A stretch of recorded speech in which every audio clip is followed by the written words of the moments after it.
Listen, anytime, any place, anywhere, I'll fight you in your back garden. Like a dumb Klitschko, I'll beat you, you bum. You're a bum. I want to unify. Is he up for the challenge? Like I said, I can play anybody. You know, this is not a battle, this is war because I was born. Why am I sitting here like a spare dick anyway? While you are sitting in your mum's spare rooms, just tickling your bollocks. Come see me, baby. No more hiding, no more ducking, no more dodging, no more excuses. Let's make the fight happen. Let's see who's the best. I know I'm the best. Are you up for the test? I'm through. They put somebody else up and give me an interview. What are you talking about? What are you talking about? You never give me a fair shake. HBO needs to fire you. You don't know shit about boxing. You ain't shit. You're not shit. I wish I was 50 years younger and I'd kick your ass. Negative. I'm good. I beat Polly. I left with his belt and his girl. Fucking was too fast. But it wasn't so much about it, was just that he was so fucking fast. Fast. Amazingly fast. Getting amazingly fast. I was like, I thought Freddie was in there fucking hitting me too. So.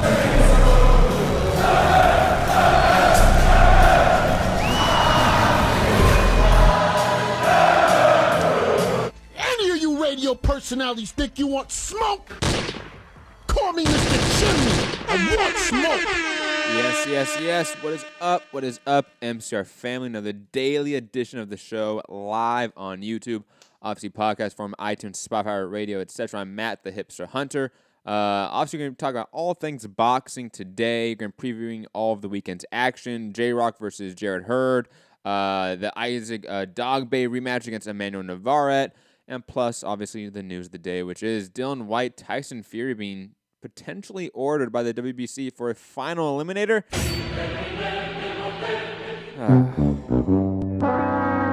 But found some good news for the heavyweight division. Daniel Dubois versus Nathan Gorman. It's official. It's happening. That's a shocker. I'm pretty pleased about that one, but we're going to get into it. Tons of stuff to dissect, to debate. But, of course, I'm joined, as usual, by the illustrious, the one and only, Mr. Big Time now. He was too busy yesterday. Mr. Robbie Hearns himself, second cousin, twice removed of Sir Eddie. Rob, how you doing today? I am doing all right. I'm doing good, thank you. Welcome everybody in the chat. Hit that thumbs up on your way in. WBC, do it again. Dillian Whyte expected to jump through hoops just to get his shot at Deontay Wilder, who's out, at the moment, doing his best. Oh, I've lost it now. There it is. His best English impression. I don't know if anyone's heard that, but here's a little soundbite for you. He said I want 50-50. We gave that to him. Wait, no, my country deserves me to fight here, so I'm gonna fight here. My wife is dead. Very nice. Have five. Skeet. So that was Anthony Joshua on the telephone, apparently. I mean, sorry, it's Wilder Media Call. Anyway, WBC and the whole Dillian Whyte Tyson Fury thing. We'll get into that. Like Matt said, Gorman and Dubois. Looking forward to that one. Obviously it was ordered that Joe Joyce would fight Dubois for the British, but he was happy to let this, not take this fight because he's got bigger and better things to do. That Usmanov fight, man, that's a big fight, man. Yeah, and then they're looking at Caballero for the European, I think, is the preferred route. But and apparently Derek Chisora's pricing himself out of a Joyce fight as well, according to Frank Warren. So is that more low ball offers flying around? Who knows? But a bunch of other stuff to talk about. So let's just get into it and get the show going. Let's get into it. Again, call in 323-870-4051. Press 1 to get in the queue. Skype Mixed Combat Radio on Skype. If you're international, if you're in the UK and want to talk about a lot of these UK topics, obviously call in via Skype. And also patreon.com/Mixed Combat Radio. $1 a month gets you extra shows per week.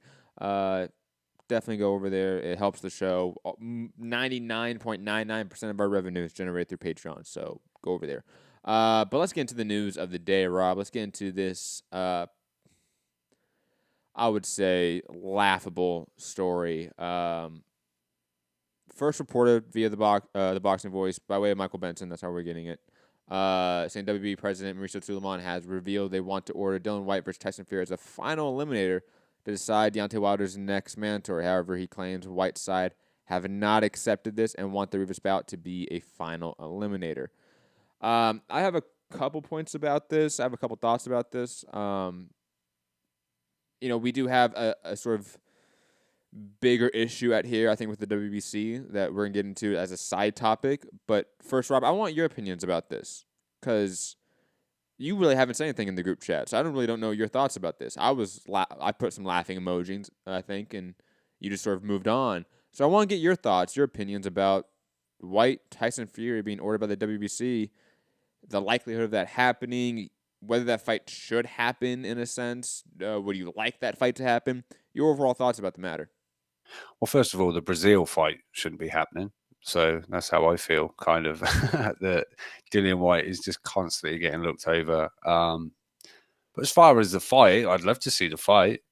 It's a fight I'd really like to see. Dillian Whyte and Tyson Fury going at it. That would be great. But will it happen? I don't know. He's on Fury's over on ESPN, exclusively on ESPN. Dillian Whyte and BT. I don't know if he's exclusively to BT, but I would assume he is. I would assume that, is kind of locked in as well. But I don't know. And I know Eddie Hearn recently said they're pushing to try and get Whyte reverse as I think it's the final, very last, definitely no more final eliminator that Dillian Whyte will have to face. No more double final eliminators. Oh my God.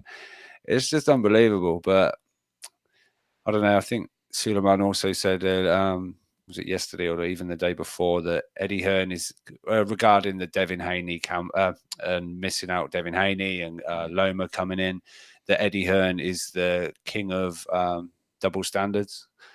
I don't know. He seems to be a little bit of WBC versus Eddie Hearn at the moment. Well, it seems to be a little bit of pot calling the kettle black, in my opinion, because they all sort of run the same grift in a way. I agree with you in a lot of ways. I think the fight itself would be awesome. Do we get it? Most likely not. Fury had a 50-50 offer on his desk for a week.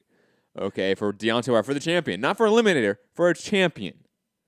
Why would he then take a smaller fight, a higher risk fight, for obviously a significantly lower reward for not even the belt? I just don't see why Tyson Fury would want that.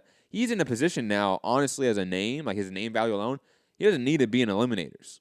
He could use them to utilize getting the AJ and Wilder fight, but he really doesn't need them. In a way, Fury can operate his brand, his career outside the sanctioning bodies like any sort of big name can do once they reach that threshold. Dillian Whyte hasn't really done that yet. He hasn't really hit that threshold yet for some reason, even though he probably has a better career than Tyson Fury. I might be on that hill. I might say that Dillian Whyte's career is a better body of work than Tyson Fury's, but it doesn't matter.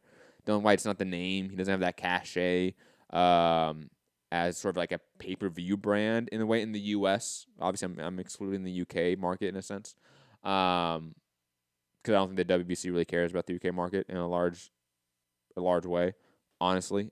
But again, I just think that we're in a place now where we're going to see a lot more of these orderings, because now just the cycle of news is just so much more constant now, and it's getting more constant, where you have thousands of YouTube channels, thousands of websites reporting boxing. Therefore, we're going to report everything. So we're going to hear about all these orderings, and guess what, guys? It's not happening. Most of these orders from the WBC, WBO, WBA, whoever, they don't happen. I think they're sort of a gauge on what the sanctioning body would want to do, but that's probably it. And again, Tyson Fury, I think he has no reason to take this fight, and Dillian Whyte, I think he's stuck in this sort of limbo stage where he has to work the political wheels of sanctioning bodies to get those shots. Tyson Fury doesn't, and that is just the reality of the situation. I mean, how big would it if they'd have just gone straight back and done the rematch, him and Fury and Wilder, off the back of, him getting up off the canvas. It went, super viral, boxing viral. Even outside of boxing, I think that went kind of, that hit sort of certain mainstream news and things like that. Definitely over here. But I just feel, like you said, he turned down a direct path to Wilder. He's now facing Tom Schwartz. He said he's already got a date for September 28th, I think it was, already lined up for after this one. And in a recent interview, he said, three more fights and I'm out. But again, it's Tyson Fury. Take it with a pinch of salt. But I really don't see this fight happening. It will not get made. And so that will be another, air quotes, ordered fight by the WBC that ain't going to happen. Just like Teofimo's not taking part in the WBC tournament that recently the WBC put together, with Haney, Abduliev, Javier Fortuna, and Lopez. But I don't know. It's just really getting a little bit old with these sanctioning bodies, orders, completely forgetting their own ranking systems. I know we're getting Loma and Campbell, and that's a great fight. But what about the people that are paying sanctioning fees? What about the people that are fighting like more regular than the champions to earn their spot, and they're just completely overlooked, and they have to keep fighting eliminators after eliminators after eliminators? It's just super crazy, and I don't know. The ranking systems go completely out the window purely when they just see that there's some money to be made. Rob, kind of summarize what you've said in the last 30 seconds, because I was gone dealing with my fucking dog. No, I was just saying now, like Teofimo's not going to go through with this supposed ordered tournament. Of course, yeah. Fury turned down the ordered rematch with Wilder, and just is the whole ranking system that they do. People paying sanctioning fees, fighting more regularly than the champions, trying to earn their spot. And as soon as there's a money fight to be made, that gets made, and it's kind of fuck everybody else below. It's really I'm just getting bored of it now. The whole sanctioning bodies and how it's sort of run, and it's just purely a money making scheme. Even though they're making money off of these guys that are fighting to get to the top. Mm-hmm. I think this is a good time to sort of segue to our side topic on this. Rob, you know that I've been on this show for a long time saying that the WBC is not protecting Wilder. Right? You know that. I think the listeners know that. Yes. I'm not ready to admit that I am fully wrong. However, it is clear now, and we should have known a while ago, because this was public information. This article was posted last year. We should have known this. Or at least, I should have known this. That there are a clear conflict of interest. On top of that, we can always take this specific scenario, which we're going to talk about, and blow it up to just sanctioning bodies as a whole.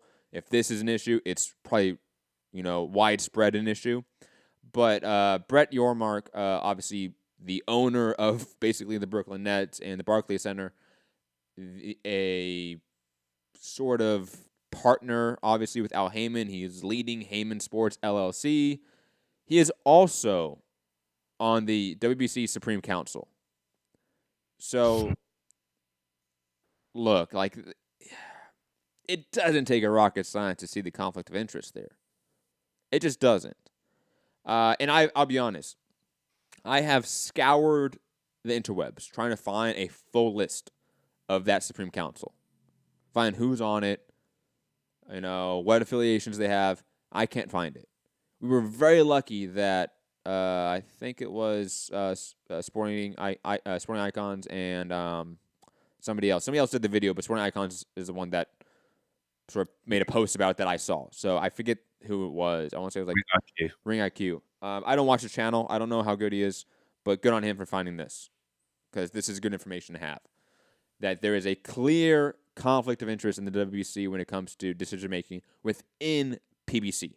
Why? Because one of the members on their Supreme Council, which makes the decisions on whether mandatories are upheld, whether orders are given, whether champions are stripped of belts, all those really important, decisions that the sanction body has, that their responsibility is to enforce the sort of the nature of the sport, enforce the goodwill of the sport.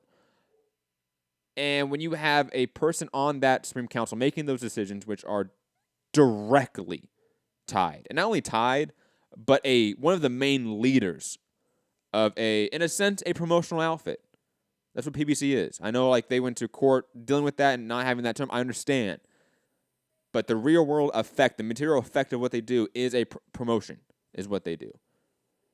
And on top of that, to be an owner of it, or at least a part owner of an arena in which all three of those entities work together to create better situations for each other, to grease the wheels of each other, pat each other's back. That is clearly an issue. And while I'm not ready to admit that, hey, this is clear evidence the WBC is, quote, protecting Wilder, it is at the very least clear evidence that there is a massive conflict of interest in the WBC. And guess what, guys? This is probably an issue across every sanctioning body. Every sanctioning body. Rob, how shocked would you be if the WBO's council, their sort of respective conglomerate to the WBC Supreme Council, I think that's called the committee. What, has got Frank Warren and Bob Arum on it? No, maybe not them directly. You know what I mean? know you mean. Yeah. But would that be surprising? No, it really wouldn't, guys. It comes to a time where we really need to call on the very few investigative journalists we have in the sport. Thomas Hauser is probably the one that really comes to mind, and that's really it. That this needs to be a primary topic of conversation right now. Because let's be honest, Rob, when we talk about PD regulation, right, when we talk about the clean boxing program and VADA and all of those things, when we talk about weight cutting, when we talk about rankings and champions fight man, we talk about the things that affect the sport, it all reverts back to the sanctioning bodies most of the time. That is a root cancer of boxing, is the sanctioning bodies. And this massive conflict of interest they have and the lack of accountability that we have on them. Rob, I know I ranted for a bit there, so I'm going to give the floor to you. Thoughts on not really the new revelation, because this article was posted last year in January, but it's news for us. Your sort of thoughts on this massive conflict of interest of the WBC, what it means directly for them, and on top of that, what it can mean for the sport as a whole. I mean, it's just control. It's in a way takes the sporting aspect out of it. If you know what I mean. If someone's basically saying, I don't know, it's just, no, you're not. I know he's number one and everything, but he's not getting a shot at you. Don't worry. It's almost like they can say, who do you want to face as your mandatory? Oh, okay, yeah, we'll make that. We'll order that one then. It just can't run like that, but it clearly does, and it's shocking. Yet, as it's boxing, it's completely not shocking at the same time. And like you say, what can be done about it? Is it some kind of malpractice? Is it some kind of, I don't know. Is it almost even lawful? I don't know, but it's not right. And as usual, boxing just doesn't help itself. But it's, I don't know. It's just fill in the pockets of the organization that they work for. It's money making, greed, and all this time, everyone on a certain side of the street or fence saying WBC, we be crooks. Yeah, I guess it kind of rings true. So, and then look, I would love to have a Patrick Connor up here to talk about it because he's really a boxing historian, but the transition from, let's say, when the sole sanctioning body was like the National Boxing Association in America, and the mafia ran the sport basically, right? That transition. I would love to have someone be here and like walk us through that transition, like the steps of it, what really happened. Because look, that just doesn't get talked about enough. Is this innate corruption. And it always gets talked about in a really ethereal way. Like it's this vague word corruption. And we leave it at that most of the time. You know what I mean, Rob? When we hear like commentators, like when Teddy Atlas goes on his rant about boxing, he'll just say corruption. And like he'll just yell very loud. And that's it. There's no actual deep criticism, substantive criticism of what is the corruption. Name it. Name the issue. Well, we have one right here. We have a very specific case. And now we should use this case as a barometer for every other sanctioning body. This should now be, in my opinion, sort of the wake-up call for a lot of journalists to go, hey, let's start doing some investigating on like the WBO committee, the WBA council, whatever they are, and their allegiances, their ties to what corporations, to what businesses. Because it can't be this sole case. I would be absolutely shocked if this was the only case of conflict of interest within sanctioning bodies and promotions. I'm starting to think that IBO is the only legitimate. You know what? I was waiting for like somebody in the chat to make that snarky joke, like a lunatic, somebody that's listened for a while, right? Yeah. But now it was you fucking bastard. I have to represent my people. Anyways, Rob, any last thoughts about the WBC, the ordering of Fury, Whyte, conflicts of interest, corruption, all that fun topics?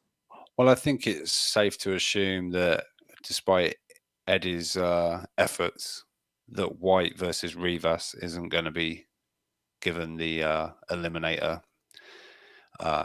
title. There were actually, let me get them, but Dillian Whyte's comments tonight on, he was on TalkSport around 5:30 tonight on the drive home. Let me find them real quick because you obviously haven't got them lined up, even though I sent them to you. Wait, what are you looking for? Sorry, I was looking at the chat. Apologize. Okay. No, Dillian Whyte's comments. I didn't really want to go into that because the gist of it, when I saw Dillian Whyte said, yeah, I'll take the fight, but Tyson Fury probably doesn't want it for the exact reasons why we mentioned. So I didn't feel like it was absolutely needed. To be honest. I'll just read them out quick. I'm the can man. Whoever won it can get it. Usual stuff. But I've been trying to fight Tyson Fury for a number of years now. We've made multiple attempts and it never happened. If Fury wants to fight, he knows where I am, but I can't see the fight happening. If Tyson Fury could walk away from a rematch with Deontay Wilder for the WBC heavyweight world title, why would he fight me for the interim title? It doesn't make sense. There's a lot of things going on with the WBC at the minute. Everyone knows I'm very angry at them and the way I've been treated. Everybody knows Deontay Wilder should have been fighting me, not Dominic Breazeale. But for some reason, the WBC insists on protecting him. It's a funny subject. I can't really say too much. A lot of these boxing authorities are very touchy. The public can see what I've done, how many WBC title fights I've had, how many times I've defended my number one position. It's crazy. I don't understand. Now, with the WBC, I think it's just delaying tactics by them. It's frustrating, it's stressful, it's a bit disheartening, to be honest. Tyson Fury could have fought Oscar Rivas. He said no to Anthony Joshua. He said no. Anthony Joshua could have fought Oscar Rivas. He said no. Look who they're fighting. Just goes to show there's only one man who's willing to fight anyone. I'm not losing faith in boxing because I know the sport is just full of nastiness. It's part of the game. You've got to take the ups with the downs. My time will come. I'll just keep working. They can't hide forever. Yeah. I mean, Nice. like the whole Rivas thing, like we've stated that, like the fact that Rivas was able to jump ship from ESPN, they weren't able to sign him to another deal. Like that was sort of a one-off fight. That was a big misstep by, I think, ESPN top rank, Frank Warren, Tyson Fury, that whole group. And plus, it's pretty obvious right now. At the very least, Dillian Whyte's not a priority for them. and maybe even Eddie Hearn. Like, maybe you're right. Maybe there's just an indifference at the very least, to Matchroom. But then again, it wouldn't be that surprising because you have PBC connections within your company, in a sense, as the WBC. And PBC and Matchroom are literally at odds right now. Not only them as corporations, but the fan bases. So even if the corporations got along, the fan bases are going to make them hate each other. It's like music beef, right? Like, musicians can get along, but if their fan bases hate each other and they want their musician to beef with that musician, guess what? A beef song is going to come out eventually, guaranteed. That's just how it happens. It's self-manifestation of hatred, in a sense. It's been great. The whole DAZN numbers thing. The whole DAZN numbers thing has been very great today. I was really upset you weren't on that show, Rob. I'll be honest. I was kind of mad doing that solo. Not at you, just mad I couldn't have you on the show. We would have just kind of agreed with each other. It's good numbers for it's done well. 8 months into the project, and it's decent. That is absolutely true. But the people that I have out there, okay, that would tell me like, this is not a good number. It only did like 10 million revenue, and then me and you post the article for Lance Pugmire with the screenshot, with the link, everything that they can see, so they don't have to do any work, right, Rob? We make it so easy for them. We have the screenshot of the text and the hyperlink. There you go, guys. Very easy. And they go, nope, that's not true. That's a lie. Yeah. And then 5 hours later, all we get is Illuminati gifs, and it's like, okay, guys, you fucking soulless bastards. I kept getting told to read and learn multiplication, and then they sent me Dan's version of like Lance's story. I guess it got leaked to wherever and everybody, with the exact statement that said the fight generated more money than the cost of the fight. Yet I was the one that had to learn to read and multiply, because every single hater has done 600,000 times $12 or $19. That equals $14 million. That's not enough. And I don't know. There's a whole another world out there. It's not just America. DAZN is a global company. It's not just that. It's not just that. Like, hey guys, like, there's a thing called boxing. It's not PBC. It's not Matchroom. That's not the name of the sport, guys. You know what I mean? Like, and I have this issues with you sometimes, Rob, to just be sort of transparent here for our own show. Like, I have issues with your bias towards Eddie Hearn and Matchroom at times. But then again, I think overall, when we came to like the Spence Porter Fox topic, you did the laughing emoji, like, oh, it's not on Showtime. But I think honestly, if you had to sit here and give a in-depth take on that, you'd be like, yeah, great news for the U.S. consumers and fans. Like, why would I actually hate on that? Yeah, I mean, I've done my the famous boxing saying, Showtime doesn't do boxing, doesn't play boxing even. But yeah, no, it's good. It's more people are going to get to see it. It's bigger exposure. It obviously raises some questions, but it's stuff to talk about. But quickly, Jay Willis, that's not true. Saying DAZN official announced 1.2 million, but journalists guessed 600K in the U.S. That's not true. Read the reporting again. Trust me, I've read it 1,000 times to make sure I battle people online when it comes to this, because I want to be right. Lance Pugmire specifically states, I have 2 sources within DAZN, and those are the numbers he gave them, or they gave him. 1.2 million worldwide on DAZN concurrent streams live. In the U.S., it was 600,000 concurrent live streams. No, it's not. There was no press release. There was no official press release. Like, that's the thing that like I see a lot. Like, oh, you guys would believe a press release? This wasn't a press release. It fundamentally was not that. When you have a journalist saying, I have 2 sources within a company stating this, that is innately not a official press release. I don't understand why we have to like discuss this and like deal with it. Like, it's not that complicated, people. Come on, Jay Willits. You've just got back. That's not... Keep it on Fowler, Jay. What are you doing here? I said to Matt, come on, let him back. Let him get back to clowning me about Fowler. Boxing Blunts, 600,000 people watching on a digital app that costs $20 a month for new subscribers, which probably a lot of them were, right, Rob? If you really think about it. I would assume a lot of those were new subscribers in the U.S. I'd say a good percentage, yeah. I'd say there's a hardcore that have maybe done the $100 for the year package, but I'd say a lot of those bought the fight for the fight. I would assume so. Like a pay-per-view. Absolutely agree. But they get a month's worth, not just a night, you know? So let's be generous to DAZN. If you don't want to be generous to DAZN, you don't have to be out there listening. If you don't, that's fine. You can just say $10 and you want to average it out, go for that. Cool. 600,000 buys at $20 a month, $10 a month, $8.99 if you're doing the year package is a really good metric, guys. Like, I don't understand the hate to that. Not only is the access point for this fight extremely limited compared to the old model for Canelo fights, it was a completely new paradigm. It's a completely new company in the U.S. market. And overall, like DAZN, I know has been around for a couple years or a few years now, but it's still, relatively speaking, a new company. And for them to do that number is fantastic. And for comparisons, the UFC, when they launched on ESPN+, remember? They gained, 500,000 subscribers that weekend? Mm-hmm.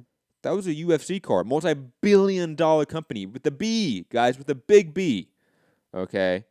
And Canelo Alvarez, Golden Boy, Matchroom are not billion-dollar companies, are not billion-dollar brands. DAZN is, but not them. And the fact they were able to pull this number on a completely unknown streaming service, I think is fantastic. I really do. I don't really understand how you can handle that, especially when you couple that with U.S. TV viewership for boxing isn't as good as that at times. We've had ESPN cards on regular ESPN with Vajdic, Ramirez, etc. do less than that or do around that. We've had Gervonta Davis, right? The next star of PBC and Mayweather promotions, right? Drake's around him all the time, so he's a superstar. Did an average telecast viewership of 311,000 viewers, guys. You know, like, I fundamentally don't understand how this could be a criticism. And people are questioning the amount, the revenue. DAZN own Canelo's global rights, so that would cost, all the different people that had it. Sponsored. We've been over this before. When it's funny how it always comes up like, oh, Wilder did this many. Don't forget, though, sponsorship. Don't forget other rights. That all comes up then. But this time, the haters ignoring that. And it's like, well, 600,000 buys at $20. That's only, and it's... It's like they ignore the 18 million people in Mexico that watch. And guess what, guys? DAZN have the rights to that international distribution as well, guys. So those 18 million on Azteca TV and all of the ad revenue they got there, guess what? DAZN got a piece of that. And there's a very interesting article if people want to go and find it, stating DAZN's current financial situation. Oh, it's in the last show in the description. Oh, that sports media. Oh, not that one. Sorry, not that one. There's a new one today. Yes, I saw that one. I didn't. I'll find that and post in the description of this video. As soon as I can, guys. But look, there are some really good. The Forbes article, the sports was it sports media? Yeah, I think so. I'll send it again just so it's fresh in your inbox. Lunatic saying it was 30 million, Matt. 18 million on Azteca, 12 million on Televisa Deportes. So basically 30 million total in Mexico. Okay. But yeah, my bad. I didn't see the Televisa Deportes statistics. I saw the Azteca stat. Damn, 30 million. Fuck. That's like who's the Japanese guy over on Fuji TV? Fucking Maeda, man. God. Yeah. That guy just does insane viewership. But let's move on, Rob. Because we do have some fights to get to, some good action actually. Overall on this weekend, I would say, both on PBC side and Top Rank side. Even though I think both cards are innately gonna sort of conflict with each other on Saturday. Plus, we have a UFC pay-per-view. Even though the access point for UFC pay-per-views has now been exponentially like decreased due to it now only being on ESPN Plus. But anyways, digressing, we have the Jarrett Hurd, J. Rock Williams, PBC on Fox card, and I will admit, the more that this fight inches closer, the more I'm excited to see Jarrett Hurd again. Rob, I think that this fight's a pretty obvious pick, though. I think, look, people trying to think that J-Rock has a chance here. I don't see it. J-Rock has struggled in fights post Jamal Charlo. Even like the Ishe Smith fight, he struggled in my opinion. Jarrett Hurd's a different animal. Like, the argument that he should be pound for pound top 10 somewhere is a legit argument. He may not be in my top 10 pound for pound, but if you have him in your top 10 pound for pound, go for it. There is an argument there that is an easy argument to make. And not only that, I think he is he is the type of fighter to give J-Rock the fight that J-Rock does not want. J-Rock likes slow-paced, methodical fights. He likes to be in control. Jarrett Hurd automatically takes the control out of your hands as an opponent.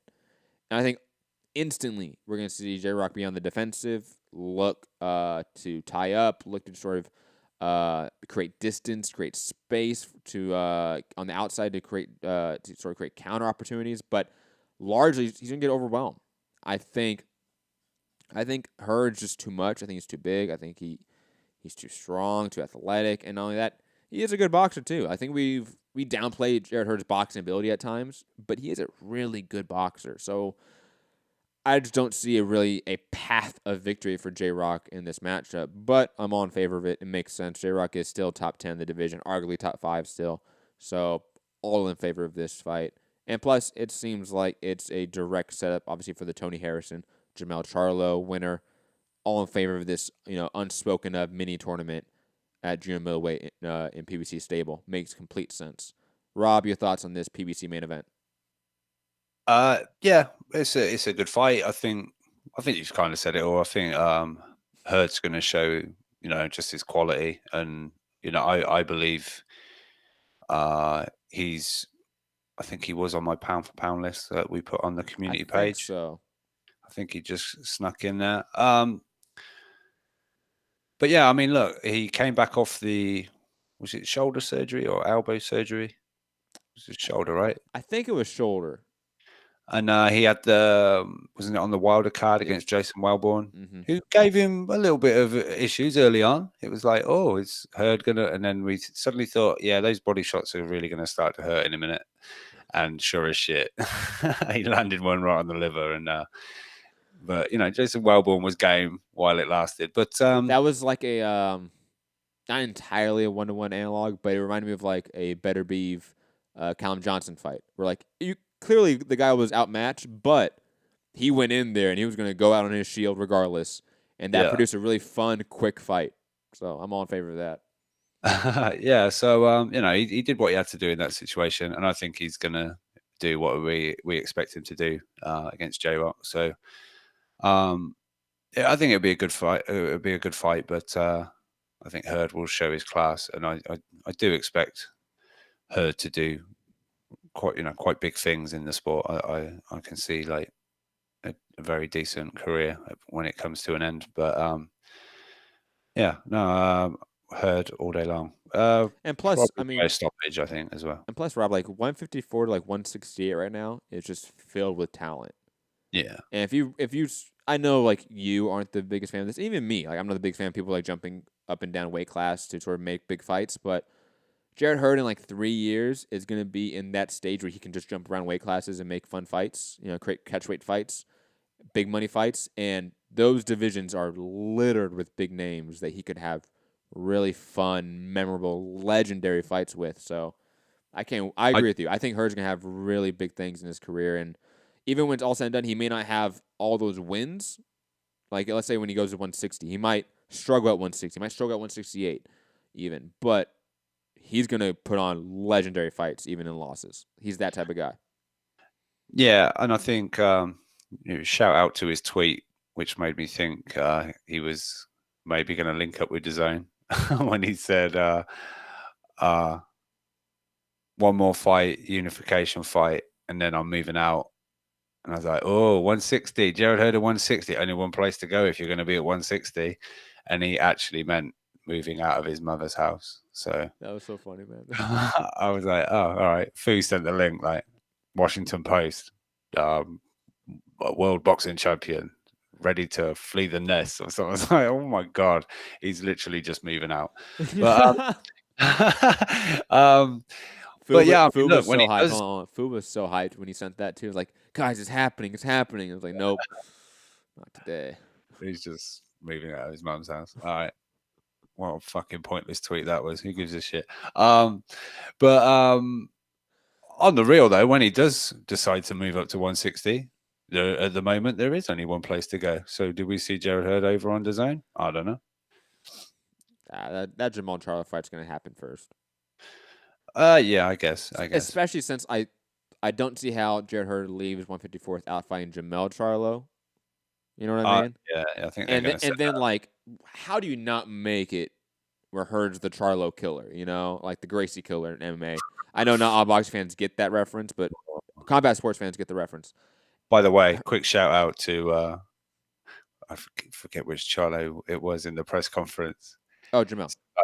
Yeah, like, you know, people come back from losses and do great things in the sport. Look at Tony Harrison. He did it, and Harrison was like, "Yeah, I appreciate it," and he said, "Don't appreciate it. I hate your bum ass." It's like, well, don't say nice things. That press conference was both hilarious and like hype building at the same time. Like, Yeah. I totally want to see a like face off between those two. Like, you know, like the sit down face off, just because the one-liners and the corny shit that they're gonna say is gonna be hilarious. So I want that. Give me that, boxing fans or boxing gods, please. Please give me that.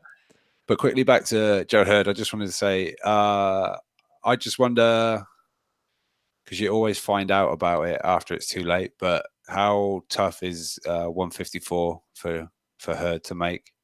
So I don't know. You said about him chopping around the weights. Once he does move up, does going back down? When I mean chopping up the weight, I mean like he's gonna fight junior middleweights that move up, you know, for big fights, or even or welterweights, you know, who do like the Gennady and Canelo route in a sense, right? Fighting lower weighted guys sometimes that are big enough names, and then he'll do the occasional one-off fights at like 168. I think he's gonna do that, to be honest. Which there's a lot of big fights, like Caleb Plant's up there. Even though I think Caleb Plant would absolutely just dominate Jared Hurd. Would love to see that fight someday. You know, 3 or 4 years on the line when Jared Hurd fills out at 160 and he's actually a gigantic guy at that weight class. Would love to see that. You know, I've been saying this for a long time. Daniel Jacobs, what does he do next now that he lost the Canelo fight? Because he is still signed to Heyman. He's still obviously signed to Eddie Hearn. I don't think he has his own contract. Could he come back to PBC and start making fights with Jamal Charlo, Jared Hurd, etc.? There's a lot of options out there for a lot of guys in that weight range. But moving on, unless you have any other further points. Nope. Is there anyone else on that card, really? Or yeah, I should say yeah, but there's some fights. Matt Korobov versus Emmanuel Alim is the co-main event. I love that fight. I think it's a great sort of comeback fight for Matt Korobov. And in a sense, Alim, since the Centeno knockout, he has a win since then, but he's been off the radar.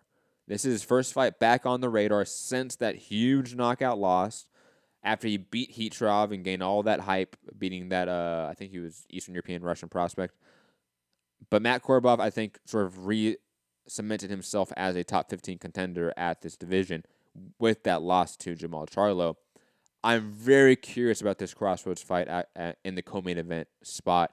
I'm picking Korobov because I think he is the better boxer, but I am intrigued. This is a fight that has my interest because one of these guys is going to get a big fight in the next 12 to 18 months. The other guy is going to be irrelevant probably for the rest of his career, just being honest. Yeah. Is Alim the one that got a lot of his purse held back from Mr. Don King? No. That's Amir Rahman. Oh, right. Yeah, my bad. Yeah. Okay. I don't think Amir Rahman's fighting now because of that. I think he's in the legal battle probably. Poor Rahman, man. Prayers to him, man. Fuck. A couple other mentions on the card, and then we can move on. Alexandro Marine, 17-0 prospect, fighting Luis Concepcion. I love that matchup. Concepcion's been a perennial guy at the top of super flyweight for a very long time. Marine being an undefeated prospect makes sense. Plus, Paulus Mbuda versus Stephen Fulton. Stephen Fulton, a really good undefeated prospect. Both those fights are for an unnamed, or I should say, name redacted sanctioning body belt. I'm not going to name the sanctioning body. Fuck them. But I like these two fights. That really threw me then. I thought. Oh, you thought somewhere else with that on? It was or some shit. I do believe though these two fights, which honestly are probably the two fights that I care about the most, other than the two other fights that I mentioned and we broke down in a bit, are not being televised. I think there was a post-Slim telecast on FS1 because they've been experimenting with that recently, right? Which I hate. I really hate it. But they've been experimenting with it. There was one scheduled. They took that off the schedule, so we're not getting these fights. Rather unfortunate. That means they're probably just going to move them up before the main event and just not be televised. Fox, you got to fix this issue. PBC, you have to fix this issue. It is a market standard now for combat sports to show the entire cards. It just is. If you don't in 2019, you are behind the curve. Just automatically. A couple other mentions. Mario Barrios also on the undercard. Who else? Lorenzo Simpson. He's a decent prospect. That's about it for that one. Moving on. Top ranks card. Miguel Berchelt versus Francisco Vargas. God, I hate this fight. Like, so much. It's one of those fights I know it's going to be entertaining. Like, it's going to be a good fight for however long it lasts. But I don't want to see it at all. Miguel Berchelt is quickly becoming like Oscar Valdez to me, Rob. And I expected more of a gasp from you. Where it's like, look, you can tell the talent there, right? You can tell that they belong at the top of the division. But their management, their career paths have been so ill-advised. It's been constant, one step forward, two steps back their entire career. And retreading this ground when Vargas has not done anything of note since that loss makes no sense at all. It does nothing for Miguel Berchelt. Just absolutely nothing. Emmanuel Navarre also on the as the co-main event versus Isaac Dogboe, the rematch. I am worried about this fight as a Dogboe fan, putting that bias out there so you guys know, be transparent. I also don't like this matchup, probably due to that as well, but maybe I'm wrong because of my bias in that. Maybe this matchup does make sense, and they should have made it immediately. I just don't have that opinion. But it's here. It's a good fight. Both fights are good action fights, right, Rob? But I think both fights are massive issues with matchmaking. Like, these fights should not be happening right now, even though they're good fights, even though it's technically a good card. Rob, I already saw that. That's in the docket. Okay. I don't think you saw the other topics I posted in the one-on-one chat. That it's not moving, yeah? No, it is moving. No, it's not moving. Oh, that just happened right now? Yeah. Because the last thing I saw, it was moving to the Cosmopolitan. Yeah, well, now, if you look at the one-on-one Matchroom, Eddie's just sent this out. Okay, then we'll get to that later. Yeah. Because I thought that's what you're sending. But anyways, digressing. Rob, your thoughts on this top-ranked card? Berchelt versus Vargas, Navarre versus Dogboe, 2 rematches. Do we care? Do we want them, even though they're good fights? I'd like to see if Dogboe can bounce back. Everyone was like, wow, this Dogboe come, on the scene, kind of out of nowhere. Looked a fun, exciting fighter. Then he seemed to, it all seemed to, get to his head a little bit and went a little bit, really big time about everything. And whether he took his eye off the ball, I believe there might have been some issues in the camp building up to the first fight. But yeah, it'll be interesting to see if he can bounce back and get the title back. But yeah, it's ESPN card, right? So it is an ESPN card. Let me see quickly the rest of the undercard of that? Anything of note? Probably not. Not really. Yeah. No, we don't need to touch on that at all. There are some Friday cards if anyone wants to watch some Friday content. There is. Well, I know, Rob. Relax. Shit, there's a lot of boxing this weekend. Jesus. There's a Showtime card. Just because of that, I want to do this. Showtime card on Friday. Ruben Villa versus Luis Lopez. I'll be honest, guys. I've done zero tape study for this card. Done zero research on this card. I watch it. Not really invested in anything happening here. Just be honest, guys. Apologies. Also, UFC Fight Pass card. Also, could care less about. Just being honest. But there is a own card. There is one fight that I care about, or I should say, one fighter that I care about. Jordan Gill versus Enrique Tinoco. Did I pronounce that right? I don't know. Tinoco. Sure. Something like that. Jordan Gill is a great prospect. Can't wait to see him again. Layward versus Ryan Doyle, also on the card. That should be a fun fight. Mm-hmm. You know, I'm not big on either guy, I'll be honest, but that should be a fun domestic fight. There's a value to that. Steven Smith also making his comeback from that gruesome with ear injury, right? Where his ear was hanging off, right? Yeah. He's making his comeback on this card as well. Fabio Wardley also on this undercard, who's the David Hay signing. No, Dillian Whyte. Dillian Whyte, damn it. It's all right. Damn it. I was so close. Have you seen the opponent? Right now it says TBA, so I don't know. Oh, was that the picture you sent? The big fat 351 pounder. Damn. Yo.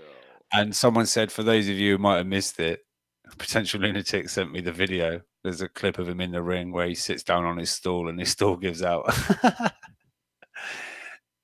No. Yeah, I'll send it in a bit. I'll send it back to you in a bit. Damn. That is mega out of shape. But I couldn't resist. Someone saw the picture and put, "Is this the best DAZN have to offer? Absolute joke." And I was like, look up Dustin Nichols. He's the big fat dude that dropped Wilder when Wilder was 10-0. So, I see your narrative, but right back at you. 15 all. No, look, it's just the heavyweight sucks. It's like that should be the narrative. Well, I don't know. If you want to say heavyweight, he's a fucking heavyweight, right? Yeah, 350 pounds. That's a fucking heavyweight right there, man. Oh my god. And it's not the kind of the big baby kind of 300 odd pounds. It's just a fat guy with man breasts. Yo, Jay is saying that this guy that we're talking about has weighed 215 pounds before too. What happened? Oh my god, the stress eating. Oh. Yeah, I think maybe we shouldn't joke. He sounds like something major might have happened in his life, and comfort eating got him through it. Yo, but that's like, I worry about his health, man. 350 pounds, that's a lot of weight to move around in the ring. I mean, Joe Miller was 300 pounds, and that was like too big, right? Like we're always telling him to get down in weight, trim that up a little bit, but damn. I'm sure at some point in the fight he will be laid down. So and Fabio's like no joke too. Like he's a heavy hitter. Yeah, he can crack. He doesn't mess around too. Like he's one of those guys that like he gets in there, he wants to get out of there. You can tell he's not in there to play. Oh, that's concerning. But anyways, back to the DAZN card. I can't wait to see Jordan Gill again. I think he's a fantastic prospect. But the rest of the card, I could be honest, don't care that much for.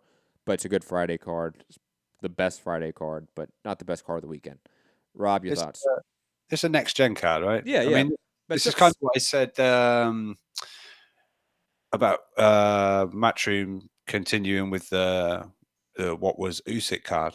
Just do it as like a US sort of next gen kind of thing. It's got Michael Hunter on it, Hrgovic, obviously Devin Haney, and things like that. So it's a perfect opportunity to show. Absolutely. No issues. But yeah, the DAZN card this week, the Matchroom card, Jordan Gill, really hard. Quickly, the benefit of that is that allows for any of those prospects to become a big headline. When a big name's on top of those next gen cards, those style cards, Yeah. They've become the focus of attention from the media instead of the prospects. So there's a benefit to that. There is. Well, look, this is a prime example. Jordan Gill headlined like a next gen show. A couple of months back? Yeah, February, something Like like that. And Dougie Fisher, obviously, way over on. He's with over by you, isn't he, Matt? LA. Yeah, sure. I mean, but he's tuned into the zone, and he's like straight after the fight. Jordan Gill, serious consideration for making it into the Ring Magazine rankings for not the pound for pound list. No, but that division, division's for the division. And you've got to say without DAZN, no, he's like top 15. I guess he's got. I think he's got the international. Yeah, bouts. That's why I was like, 10, no, but 15 maybe. Featherweight though is a pretty good division. I gotta think about that. Anyways, that was just me thinking. That's.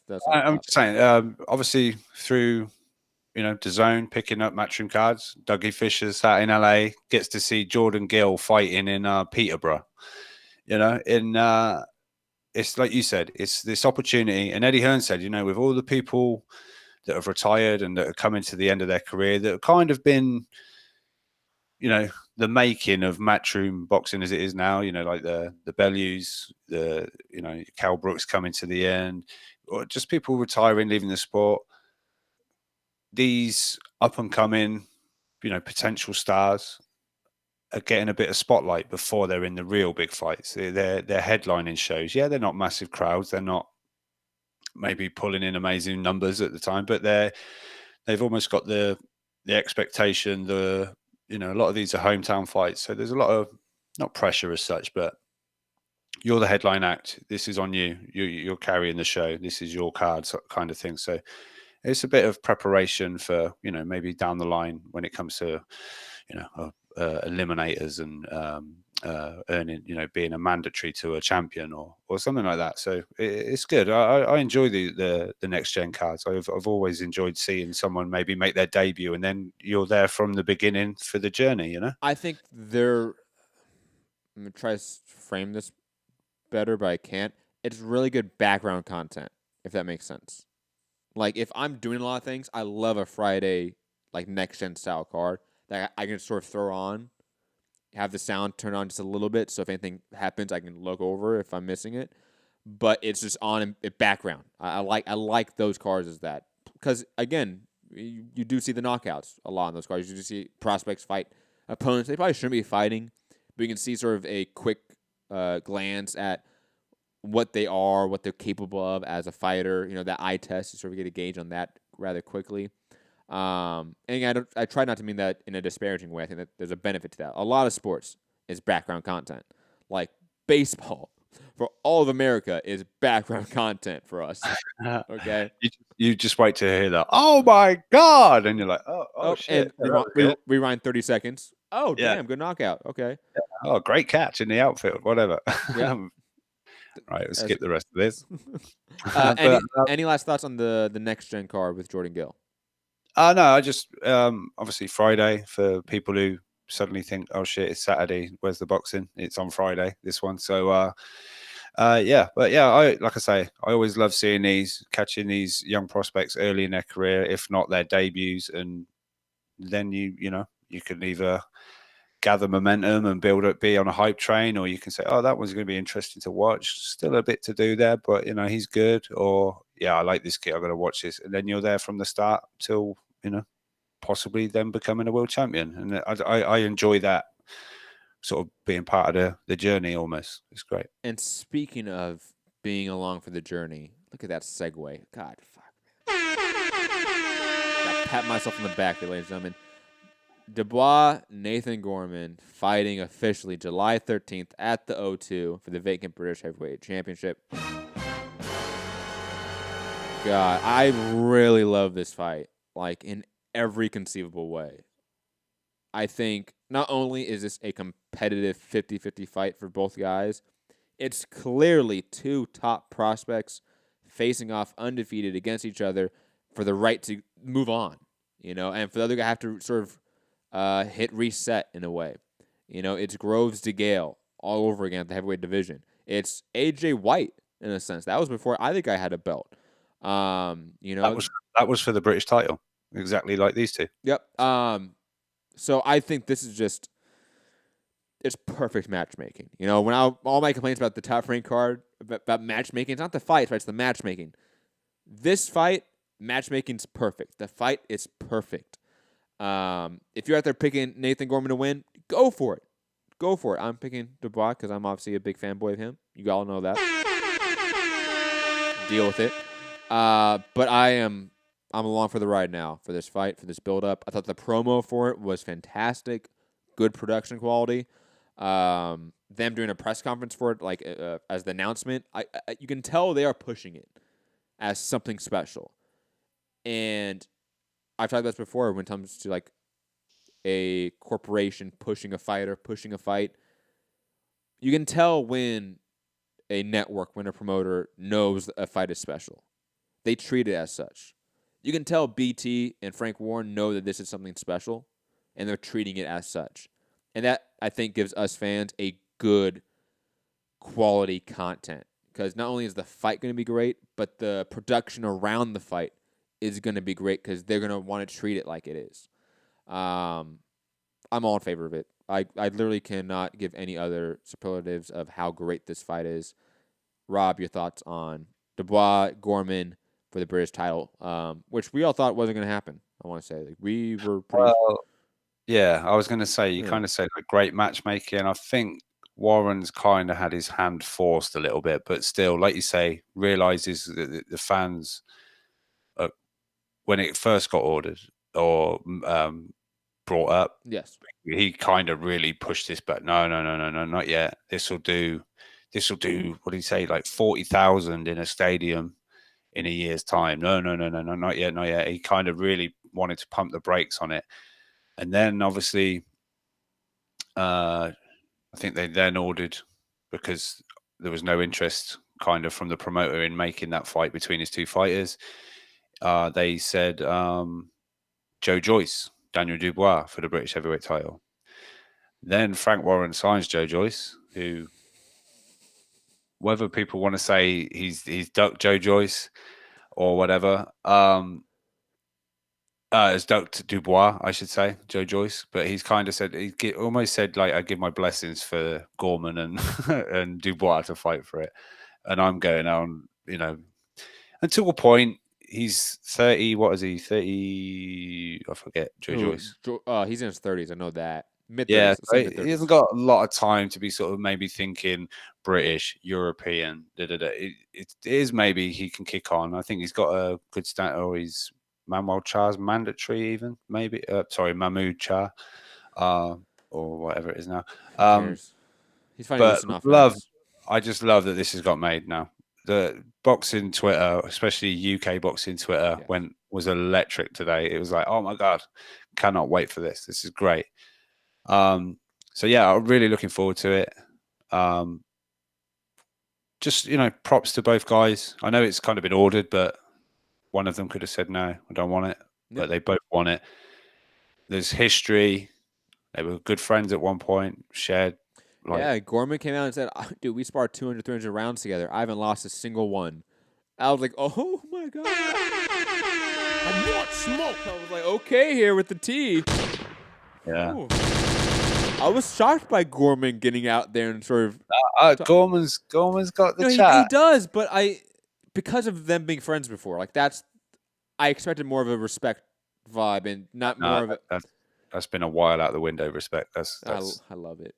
Yeah, I mean, Dubois going, this is going to be my easiest fight. Dubois tries, man. You got to give him credit, man. He tries. Yeah, try harder. I put it this way. Terrence Crawford doesn't try. That's what upsets me about Terrence Crawford. Dubois, he kind of tries. Yeah, he should be like silent. It should just be like he's like... That's his thing? Kind of like the Undertaker or something, Like Myers. Yeah, something real shady about it.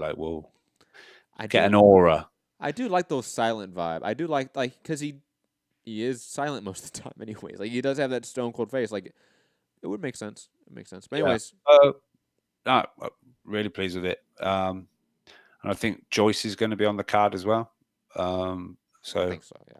And then it's, don't want to say it's winner then faces Joyce. I don't know. Well, I'm not going to call that because, like I say, Joyce is looking to move faster, I think. So, but yeah, really happy with that. But I do feel Warren slightly had his hand forced on this one rather than, fantastic matchmaking. It's kind of been ordered, and I don't know that he could see another possibility. So, fair play to both fighters, and looking forward to it. Great fight. Rob mentioned earlier the Devin Haney, now Devin Haney card on May 25th for DAZN, which was the Usyk Takam fight, is not moving. It is staying in Maryland, which I think, I don't know. I would have been curious to see them risk it and move it to Vegas. I would have been curious about that. But to be honest, it makes sense from a logistics standpoint to keep the event there on 2 weeks' notice. It makes you, as a company, just far more relaxed, I would probably assume. So I'm all in favor of them keeping it here. It makes sense. Even though I think that they could have been successful if they moved it to more of a Haney location. But it doesn't matter. We still get the card regardless of where it's at. Can't wait to see Haney, Hrgovic sort of get their shine in a way. Rob, any thoughts about that?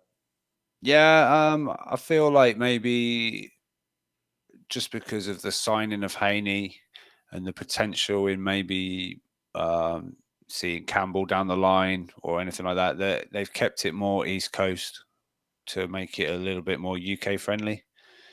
Obviously, Michael Hunter's going to be on it, Hrgovic, heavyweights that are maybe going to be aligned with Joshua at some point.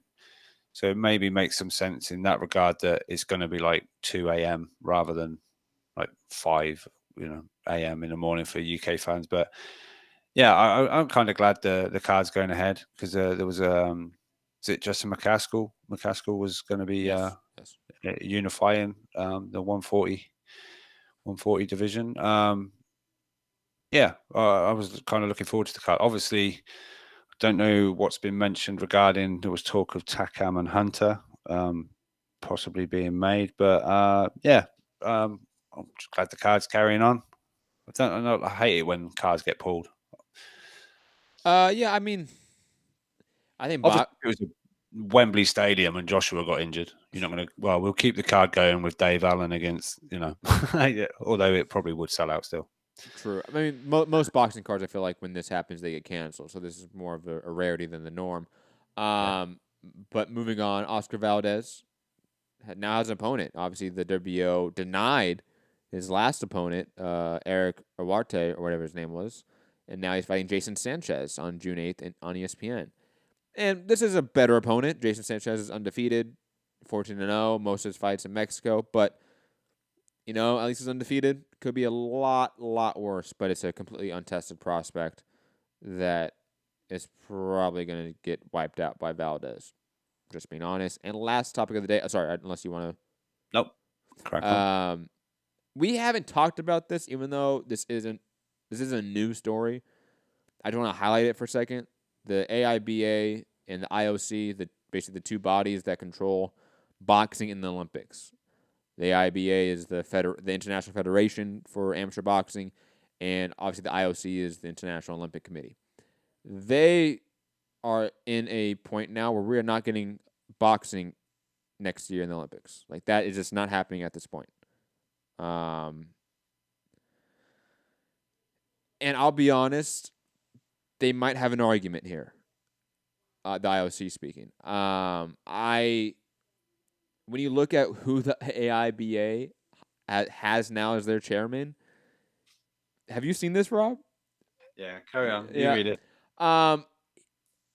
The literal U.S. government has economic sanctions on this guy for a litany of crimes, both economic crimes like fraud, embezzlement, and like ties to dictators and human rights violations.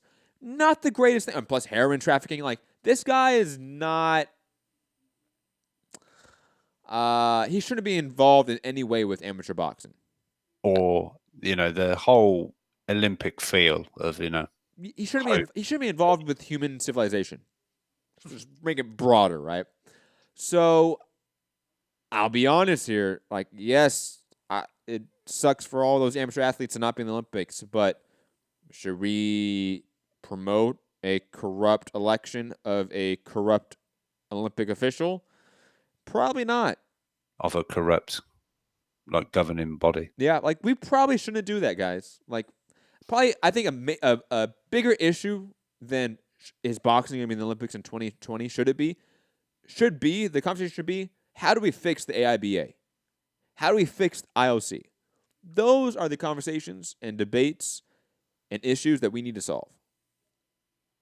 Not whether we should promote a literal criminal in charge of amateur boxing. We just shouldn't do that. Shouldn't promote that. I know that might be a little bit controversial. I know that's not the easy stance to take. Everyone's probably going to say, no, boxing being the Olympics. Come on, there's going to be hashtags eventually. But the AIBA is a complete corrupt body right now that has literal criminals in charge of it. I have an issue with that. Yeah, I mean, this has been going on for, it's got to be a couple of years, maybe even 3 years. Whether we're going to get 2020 boxing, right? It goes back a lot farther than that. I know it's different, but it's similar. I forget the name of the body, but the wrestling body, they're respective to the AIBA, right? They weren't going to have wrestling in the Olympics, I think, in 2012. I wrote an article for local. I think that was iffy, that would happen. Yeah, and they eventually got that straightened out. But, I mean, look, Olympic sports are corrupt by nature, and there's a lot of issues with them. AIBA is not separated from that at all. Sorry, amateur boxing. We love you, but we don't like the people in charge. Ask Michael Conlon what he feels about Olympic boxing. I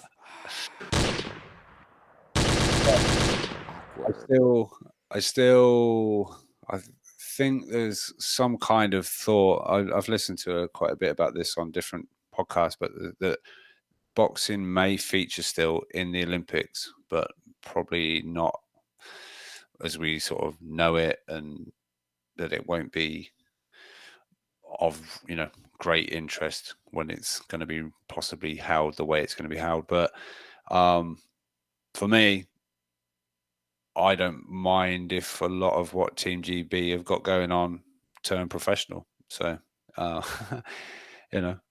might be some positive come out of it, because there's some great talent on Team GB, definitely, and I'm sure there is stateside and everything like that. There always is. I mean, think about the prospects we're talking about, like, nowadays. Like, it's Kelly, Cordina, Shakur Stevenson. You go down the list of prospects.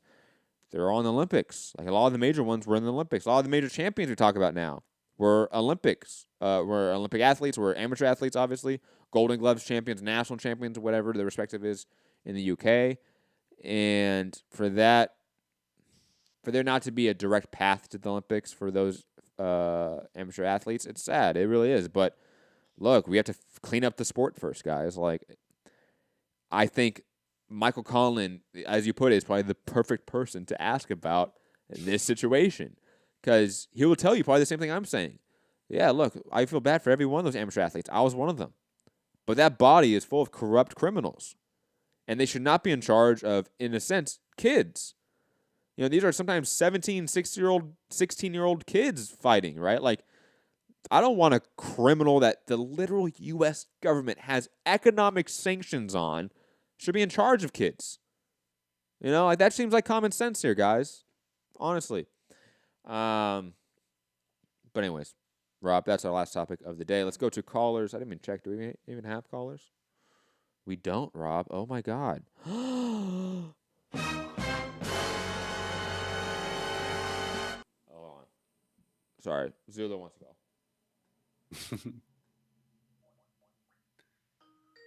Oh.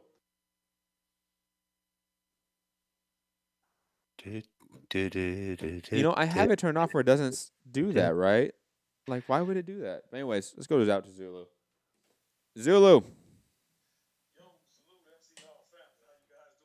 All right, Zulu, you aren't connected to my system right now. I don't know what's up. So you're going to have to hang up.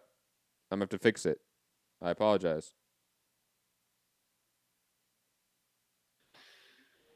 I don't know what's up with that. I'll try to fix it. Rob, talk for a second. Okay. This is great banter. It really is. So, what's everybody doing the weekend? Yeah, I put it in the chat. What can we ask you guys while Matt's fiddling with wires? I bet it was his dog again. It's always his dog's fault. But yeah, let's say, should Fury and Whyte face, who would you have winning? I don't know. I don't know. Could Dillian Whyte do it? I don't know. I think Tyson Fury, he's got the skills, right? But I don't know. But just remember, hit that thumbs up. Matt's finished fiddling with shit. I don't know if we're gonna have. I got now. I fixed it. I don't know what happened. But Zulu. Yo. Yeah, we got you now. Sorry. The computer wasn't hooked up. I don't know. It was, but it wasn't registering that it was hooked up. So I just had to unplug everything and plug it back in. We're good now. You're here. It's okay, fam. It's okay, family. Salute once again, Matt, Rob, everybody else at the MCR family, everybody in the chat. I salute you guys too. Boy, they coming at my head sometime, but I sure salute y'all for the content. Hey, I'm not going to even talk too much about Dillian Whyte, but I will say this. You know how I feel about it, Matt. Me and you kind of did a little talking about it in the chat.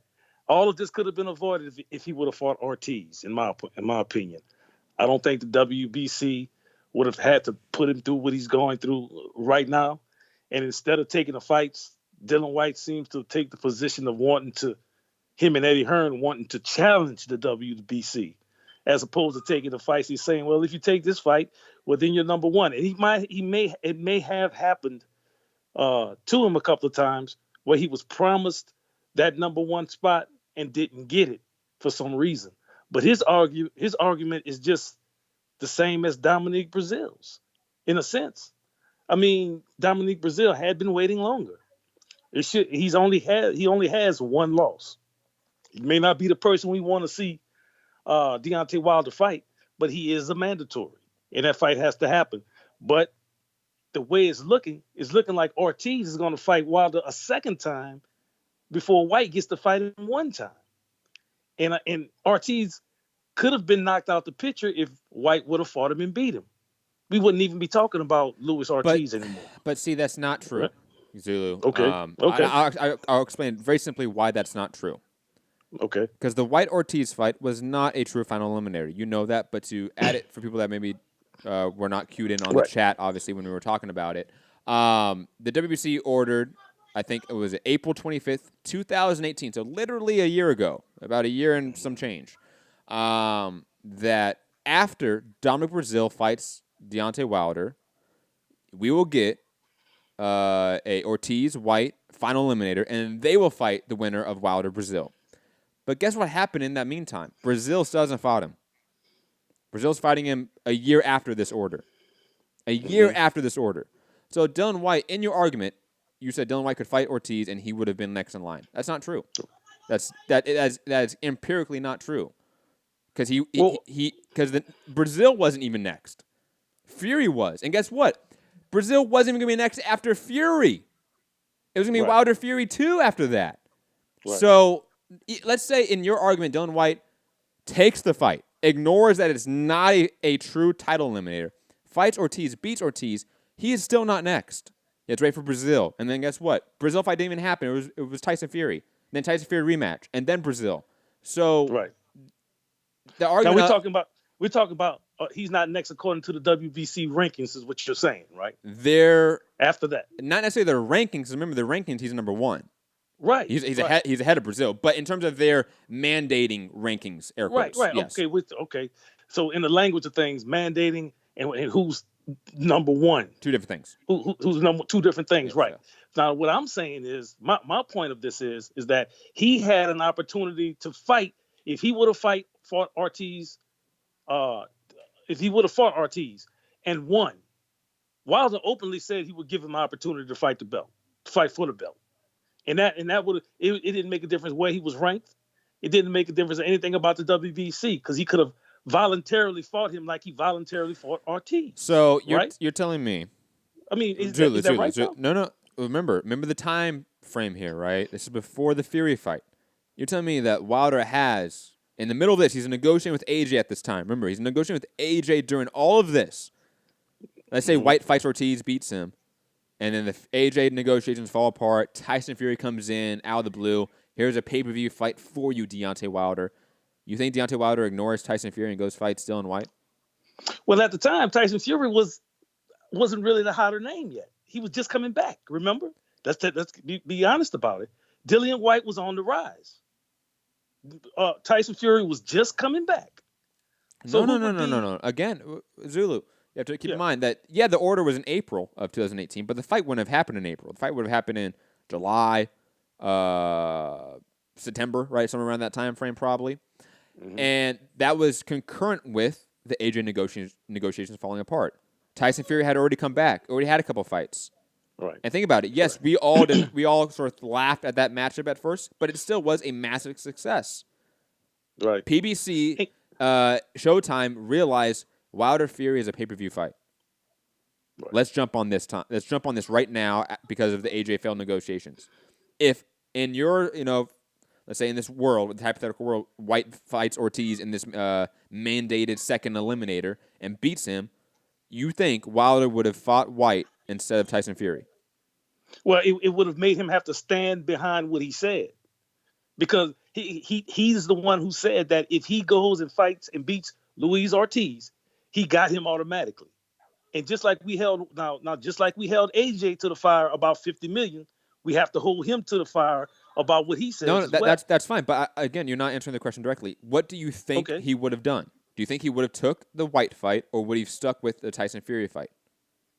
And it's hard for me to say, though, Matt, because I can't tell how they're thinking over there. Just guess. Well, I'm saying just guess. It's your opinion. It's your opinion. It's just your opinion. From my opinion, I think that if he would have beaten Ortiz, then Whyte would have definitely been the bigger draw than Fury. I believe that. That's me. Because Fury's coming off of a layoff. He fought two bums. And Whyte would have been, if Whyte would have been there and knocked out Ortiz, there's no way you could deny. The people would have demanded that fight, and we would have held, if you are a legitimate boxing fan and you don't really hold biases, you would have held, like myself, I would have held Wilder's feet to the fire about what he said.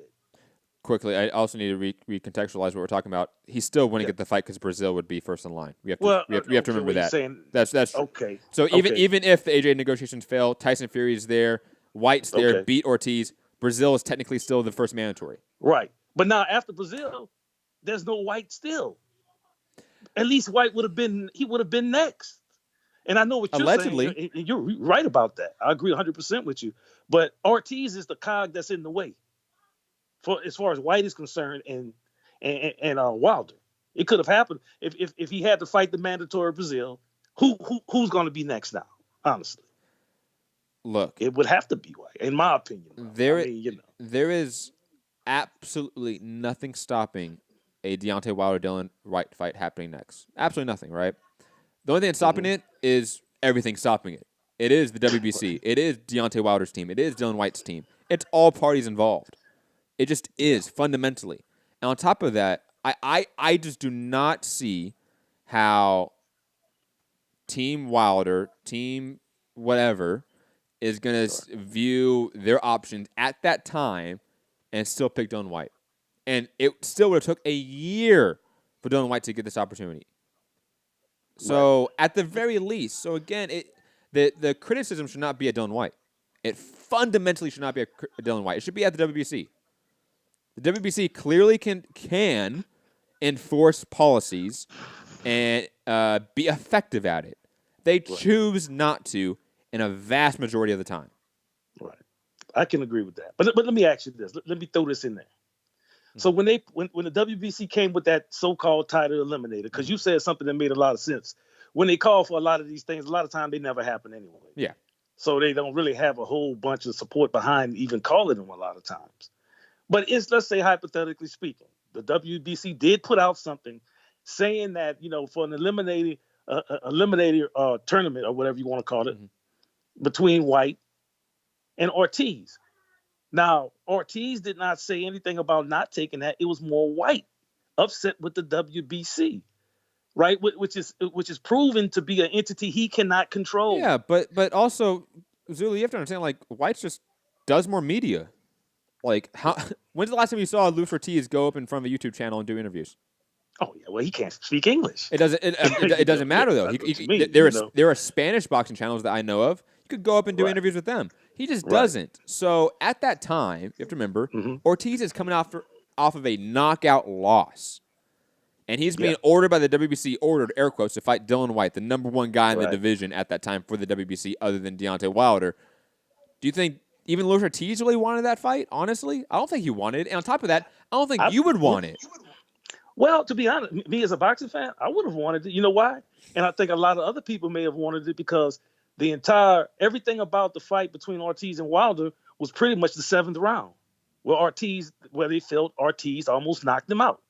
Then you also had the position that people were taking about, the commissioning body helped him by giving him extra time, which we know was a part of the law as far as boxing was concerned, because he did get rocked in that fight, in that round. So I mean, with this bit on those type of things right there alone, a lot of people would have wanted to see the rematch again, and that's what they're building off. That's what they're going to be building off for the second fight. You don't think so? I mean, sure, but to your point more about circling back to Luis Ortiz coming off a knockout, I think that's a better point that we need to touch on. Okay. You think a 38-year-old man coming off his first career loss, a devastating knockout, will come back around and fight one of the toughest guys in the division? On top of that, Zulu, you don't see that there would be massive criticism of Dillian Whyte when he fights Luis Ortiz in that hypothetical fight and beats him?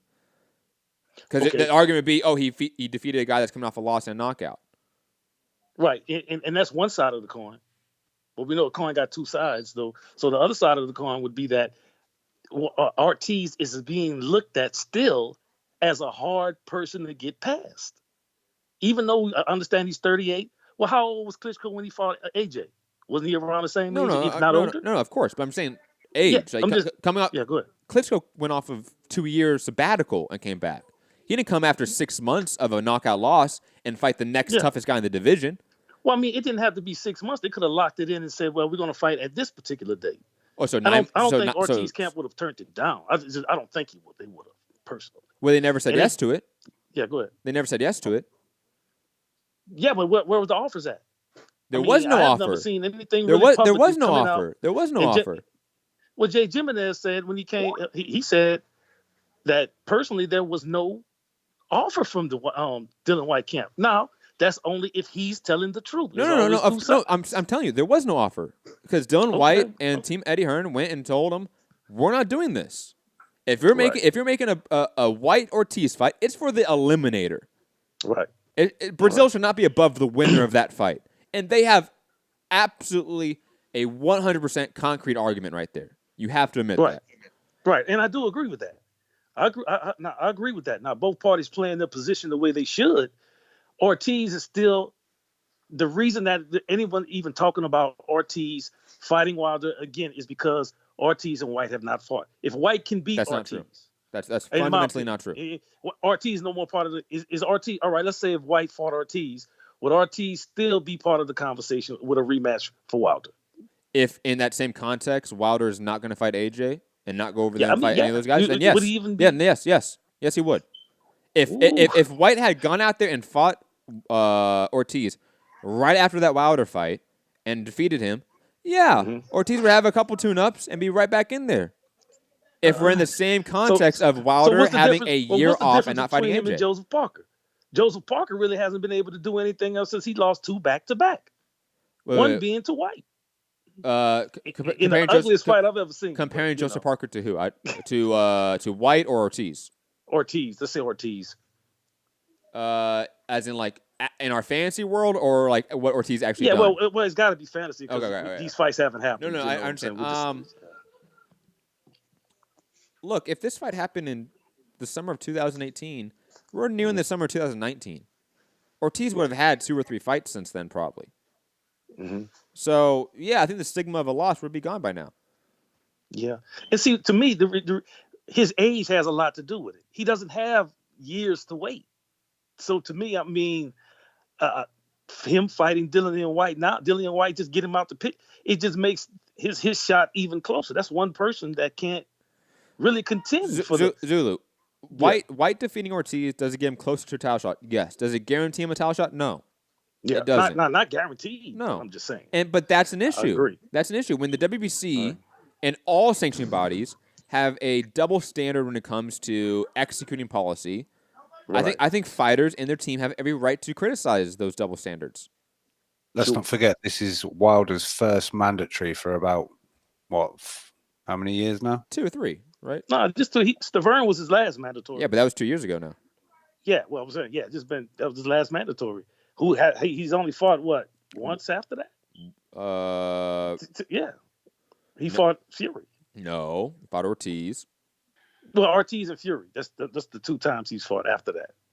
But again, isn't it WBC ruling that they face one? Isn't it one mandatory per? I can't remember the ruling, but exactly. Yeah. But in 5 years, he's fought with Fury coming on board as the lineal champion, because remember he's pushing the agenda of being the lineal champion, right? And they took that fight in order to create a bigger fight, because White doesn't have any title, Ortiz doesn't have any title. The only other person that they could fight is AJ, which is the fight we all want to see. But if Wilder's trying to build his profile here more on America without AJ, well, he has to go to Tyson Fury as the lineal champion, right? Does that make sense? And that's why Dillian Whyte wants the WBC to actually execute a policy and create a policy where he is the mandatory. But how do you tell the WBC what to do when they already asked you to fight Ortiz in an eliminator? That's what I'm saying. What do you mean? I mean, why can't those two things exist? What are you talking about? I mean, they can, but you're talking about just one person wanting to change how the WBC operates, though. And I don't agree with it. But then you should hold on. If you don't agree with the WBC's ruling, if you don't agree with their policies, then why aren't you in full agreement with Dillian Whyte here? No, it has nothing with me being in full agreement. It has me It has me thinking about doing everything in reality, in realistic terms. He's not going. I mean, by saying you suing the WBC, because he's been saying that, we're going to fight for this. We're going to take legal action that way. Then I can't see that. He's trying to change their process. Look, to me. Zulu, I think you overrate what a fighter can do to that process. Like, there's very little that Dillian Whyte can do to the WBC's process. You need government intervention, honestly. Like, you would need what they did with the Muhammad Ali Act. You would need that sort of scenario to happen again to clean up the sanctioning bodies. These fighters having a lawsuit against a company in another country is not going to be successful. It just isn't. So the idea that Dillian Whyte needs to do X, Y, and Z. If he doesn't do X, Y, and Z, then I don't have any sympathy for him. That's not reality, because he can't do X, Y, and Z. It's not that I don't have sympathy, man. No, I know that. I know that. Go ahead. I'm sorry. I know that. But again, when we talk about who's at fault, right? Because you're upset. Yeah. Okay. Let me explain a little bit clearer. Not necessarily who's at fault, but why he's in this position. In my opinion, why he's in that position. So you think? Do you think if he could have? My defense to that is if he would have fought Ortiz already and beaten him, then his positioning would be a lot different in the eyes of the WBC. And the heavyweight champion said that if you beat Ortiz, you got me automatically. Even though I know you're still negotiating with AJ, I understand that. But a negotiation, that was just talks. Nothing was ever signed, or nothing was ever, stamped in stone saying this is going to happen. So that's what I'm saying from that perspective. I feel like there's a slight double standard here, because when we're talking about Dillian Whyte and suing the WBC, you made I'm going to paraphrase it here. I apologize. I'm not going to say it verbatim. Go ahead, man. You said something to the effect of, like, maybe Rob can jump in here, but Dillian Whyte basically, like, how dare he, but I'm going to use those words. How dare he try to be sort of change how the WBC rules by himself in a sense. And I might be speaking for you in a little bit, and I might a little bit. There. I know. So but I get what you're saying. And then on top of that, you are completely okay with Deontay Wilder, in a sense, making WBC policy in an interview. What's that? When was that? Right now, you said Deontay Wilder has said, if you fight or lose Ortiz, you can fight me. Deontay Wilder is enforcing, or at least creating, WBC policy in an interview by doing that.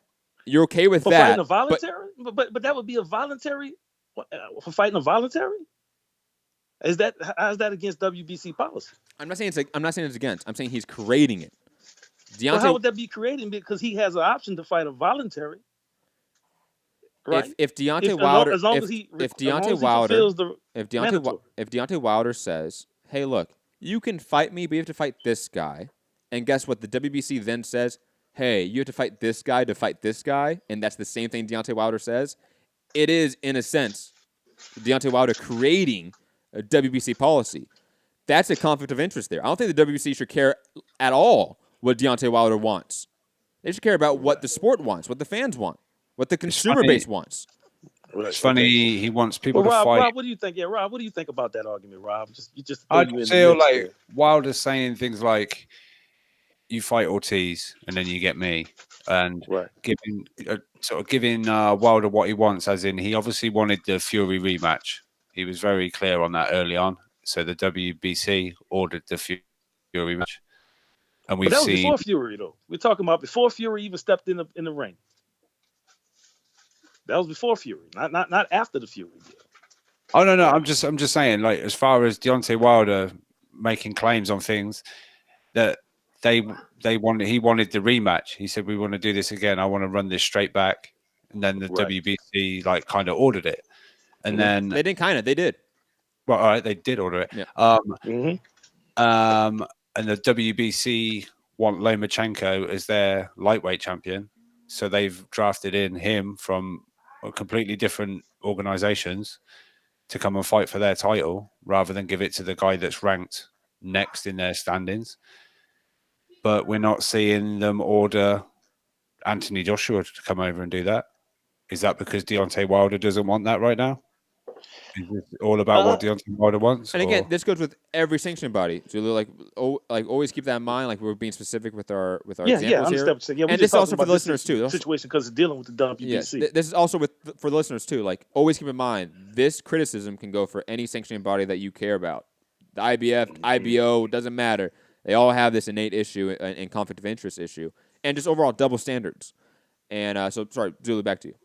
Right, you're right, 100% right. But and I'm with you on in this spirit here, Matt, because the WBC and any sanctioning body can eliminate this, which is almost kind of confusing. It can be eliminated if they would make the ranking and stick to the ranking. That's it.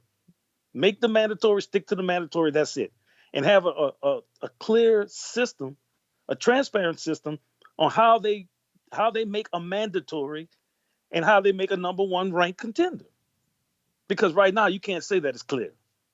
Because Dillian Whyte is definitely a person who would say, okay, the situation with Dillian Whyte shows us that it's not really clear on who's number one, what's a mandate, and who's ranked number one.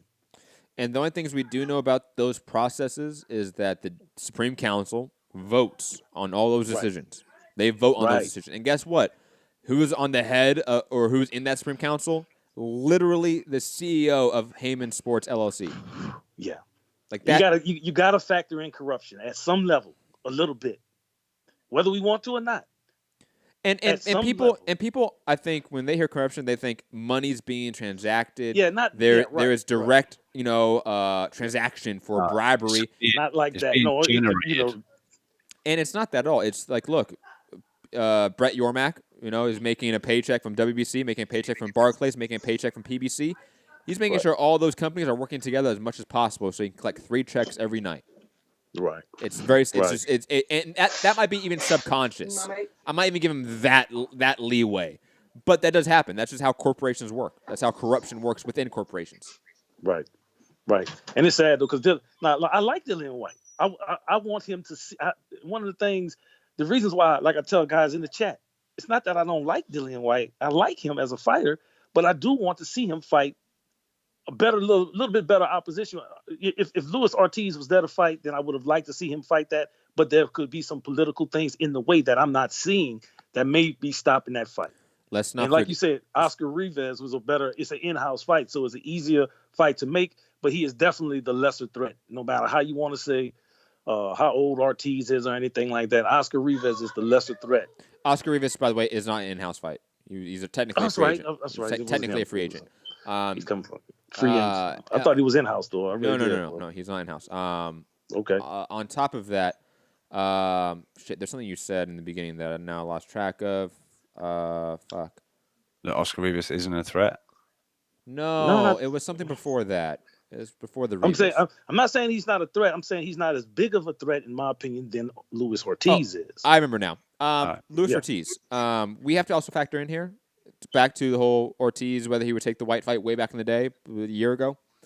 We have to factor in here the malpractice by his promotional team. Because Dade Promotions, you have to remember, was fully in control a year ago. And as of recently, I have to. Yeah, after recently debacle, I have to. You're right. And with the new information now, in hindsight, we can look at some of the failed moments of Ortiz's career, and we can probably clearly point at the issue. It's Dade Promotions. Same with, let's say, Ortiz's co-promotional run with Matchroom. For a lot of people, they blamed Eddie for that path. Maybe that's not the issue anymore. Maybe it is Dade Promotions. I don't know, but we don't know, but we do know now that Dade Promotions is a major monkey wrench in the processes of Ortiz's camp and their negotiations.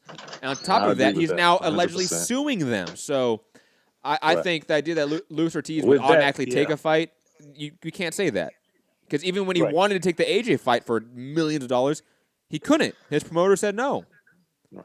Well, those are the intangibles that, and that's why, it's always good to have healthy discussion about it. So, I appreciate the discussion because it opens up doors and make you look at it and say, well, that's a possibility right there, because the management, to a degree, our promotional team has showed some ineptness. It showed that they were just not on the ball, and particularly with this big money fight they could have had with Joshua when they said they were ready on one end, that 5 weeks or 6 weeks would have been enough.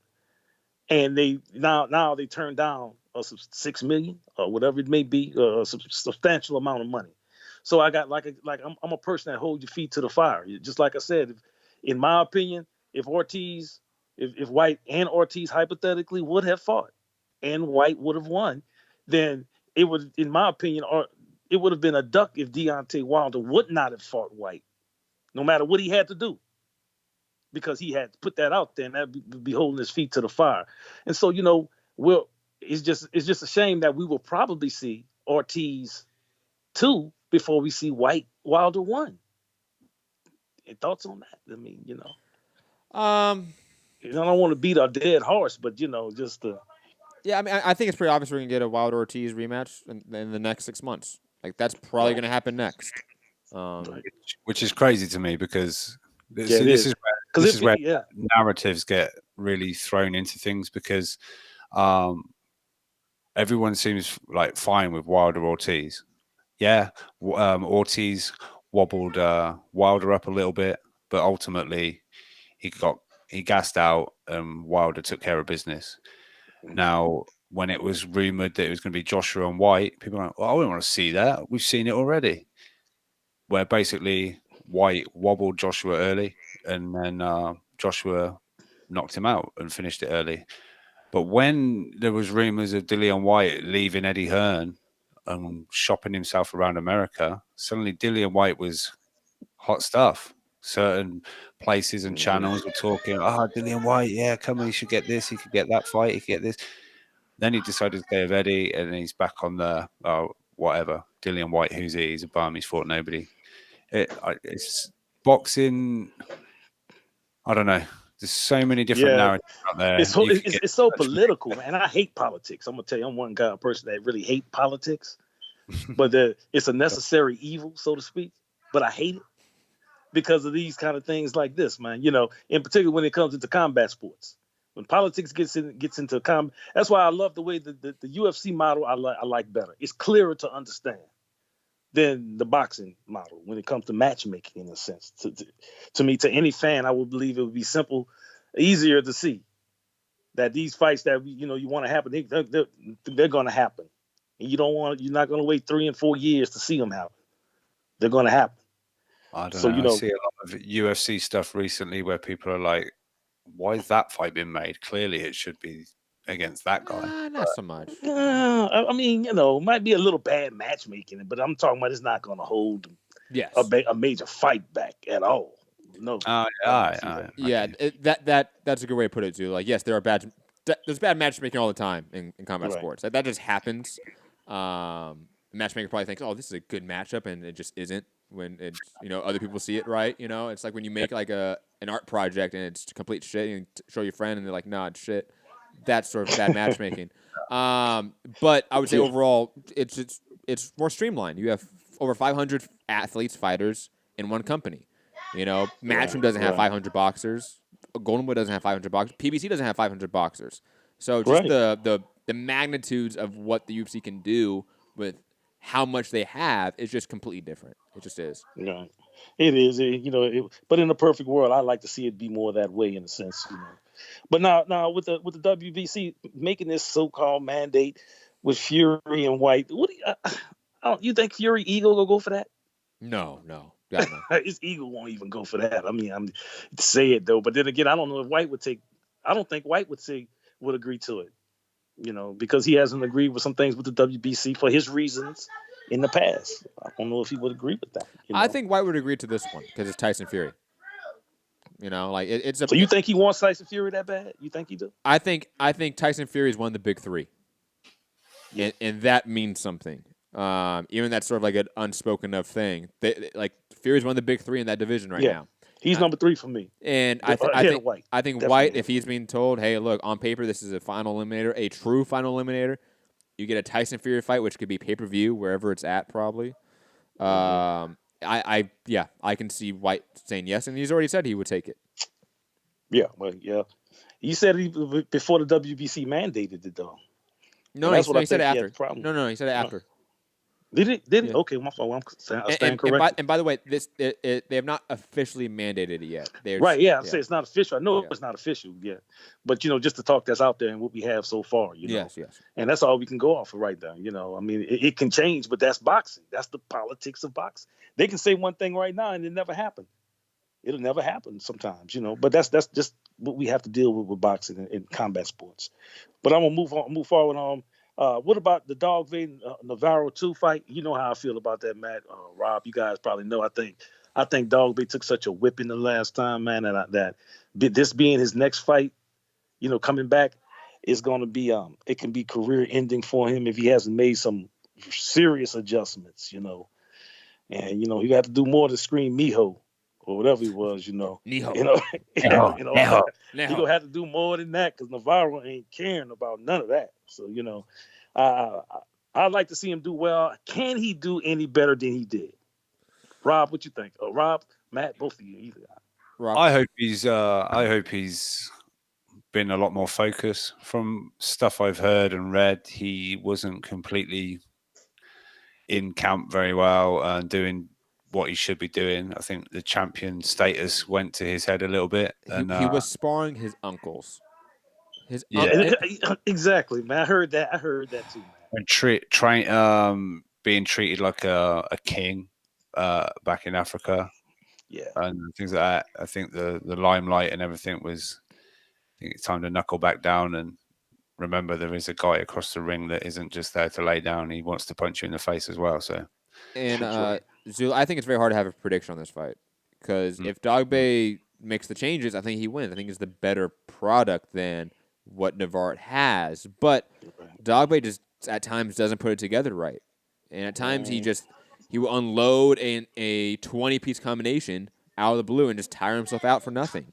Stay there, yeah. He stay there. He don't move like he should. Like he didn't last time, in my opinion. Agreed, absolutely agree. So I agree with you, Zulu, that I'm very worried about this matchup. I'm very worried for Dubois. I want him to make the changes. Does he? I think it's entirely too soon to tell right now. Right. I agree as well, man. I think that's going to be a very hard step for him. But I did like Dubois going in, but I always thought he was a little small too for his style. He got good hands, but he stay in. Once he throw, he don't get out a lot. He stay there, and that's what Navarro kind of figured out about him. And fighting is a lot about timing, and Navarro has his timing, and that's one thing that's he's fighting this guy right back to back who knows his timing, who got his timing down, which normally Dubois' success is that his hands were so fast and he was a little bit so much better than his opponents. They were having problems finding his timing, and he was getting off on them. He was able to do that. Navarro, because you got to give Navarro some credit here. It's just not all that Dubois wasn't there that day, but Navarro did fight like he should have fought against Dubois that day, I think. So,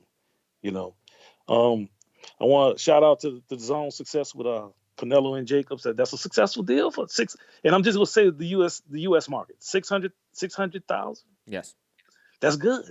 That's good because remember, the zone is trying to capture the U.S. market. Understand totally what he did. I think that's a pretty good showing. And anybody, you'd have to be a hater not to salute that. So I salute the zone for that, Can that continue? And that's what we would hope that they can continue to do and put on performances like that, Hurd and J-Rock, and this is going to be my last thing. I don't know if you got any other callers that want to get in, but I'm going to say this about Jared Hurd. I got a bed to get in. What's he say? I said I got a bed to get in. Yeah, let me get off here. But You're look, good. Hurd is Michael Myers from the Halloween stuff. Listen, he has a chin, and he can punch. And I think it's gonna be a little too much for J-Rock. And I know J-Rock got some nice hands. He's decent with power, but I see Hurd walking kind of through that and doing what Michael Myers does. What's your guys' opinion? I agree. And even though Michael Myers is I think overused comparison for anyone that is like stoic, it's perfect. It's perfect for Jared Hurd. Right, I call him Michael Myers, man. Yeah. Yeah. Robert, No, what do you think? man. I agree. I think Hurd's the real deal, and will make J-Rock look pretty ordinary, I think, if he doesn't look ordinary already. Yeah. He's okay, but not, Yeah, not special. Right. Yeah. I agree. All right, MCR family, let you guys turn it in. Once again, salute to you guys. A great show again. And salute to everybody in the chat, man. If y'all out there, man, call in and let me see you tangle with Matt. Matt still got the belt. All right. All right, MCR family. Peace, Zulu. That was funny, man. Great conversation. I think it's always good to have a healthy debate. And Zulu does like a really good job of like not getting me worked up for some reason. Yeah, he sometimes has got the complete opposite opinion. Anyone else that does that, you got grabbing the mic, getting all veiny and shit, and Zulu just has like that like pause, but like a very soothing voice. So like I can't get upset about it. Like Gary, fuck man, I just like you can say soothing without it being weird. It's fine. Don't worry. I don't know. 90 seconds. Look, saying like another dude has a soothing voice and you don't know that guy like on a personal level, maybe. Some guys might take it weird. Anyways, digression. Doesn't matter. You can still hear the voice. You don't have to know them or anything. It's fine. It's a sound. It's just a noise. Just a noise. Zulu is just a noise. We're seeing LOL, Zulu, a nice guy. Much respect. Yes, agreed. Final thoughts time. Rob, go. Final thoughts. 60 seconds. Shit, I've got 60 seconds. Let me stretch this out a little bit. No, I'm going to check out the entire WBC panel, and I'm going to Google all their names. I'm going to find out where they live, everything. Yo, I've been trying. Like, I know you're joking, but I've legit been trying. No, I'm legit going to try. No. It's hard. I can't find anything on, like, a full list of this Supreme Council. Can't find anything about it. I've sent you in the one-on-one. It's on the WBC webpage. What? Look in the one-on-one chat. I swear to God, I did not find anything. I was on... What are you talking about? Directory and organizational chart, WBC. Where was that? 10 seconds. Were you looking on your phone? Maybe that's why. do you mean they're looking on my phone? Well, sometimes it's easier to find things on your phone for some websites. I'm just gonna send it again for you. No, I see it now. Oh, you got it. There's a little family- I see it now. I didn't see it before in the group chat because we're on a show. And secondly, I was on the WBC website. I couldn't find it. Let me read off the names because I bet everyone's curious. Brett Yormark, Catano Martinez de. Wow. Just not going to try. I'm sorry. Dr. Jim Nave. Nave. Jose. Yo, man. Why? Good old Jose. Yeah, from Puerto Rico. Yep. Ricardo Guadalupe. Guadalupe. Roman Rodriguez and Rex Walker. Very US name for you there, Matt. Rex Walker. Yeah, he's from Texas, right? Rex from Texas. But anyways, guys, I think me and Rob are gonna do some sleuthing now in our off time about those names. Blow this shit right up. FBI, open up. This is gonna be good. But anyways, have a great time, great day wherever you are. Great night. Stay safe out there. Like button, share the show, subscribe. Final thoughts. Boxing sucks sometimes. Great. That shit. Fuck boxing. Fuck boxing. Thank you. But anyways, guys, have a great one. Peace. Later. Stay off the weed. He said I want 50-50. We gave that to him. Wait, no, my country deserves me to fight here, so I'm gonna fight here. That's stupid. Use your common sense. This is great banter. It really is. You piece of shit. I'm gonna fucking kill you. I'm gonna kill you. I'm gonna kill you. Hey, pussy, are you still there?